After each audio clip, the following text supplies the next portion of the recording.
Well, today's episode is really very special for me because today we're going to be speaking about how do we think out of the box, how do we think big.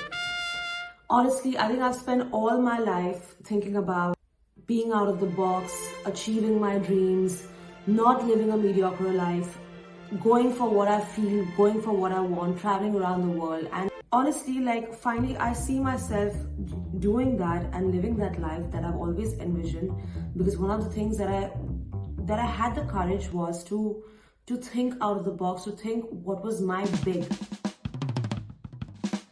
So I remember like today morning I was like running and I have this thing of like listening to this YouTube channel, Motiversity, and there was this one guy who said that, hey, if you know, all those motivated hoarse voices, like if you want to think big, you know how they inspire you.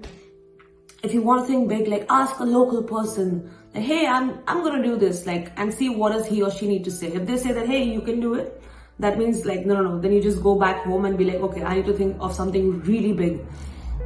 And what the whole video said was that if you go to a person in your local area and be like, hey, I'm gonna do this, and if he or she says that no, you can't do this, that means that you've hit the jackpot. That's what a big is.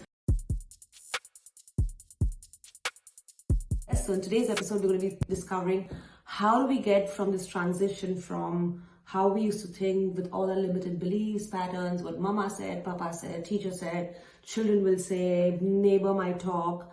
How do we move from all of these things towards like thinking big and thinking towards what we want to do and achieving grandness in life? Because honestly, you just have one life. You don't want to really waste it and like live all frustrated and suppressed. Like you want to live it, you want to be happy.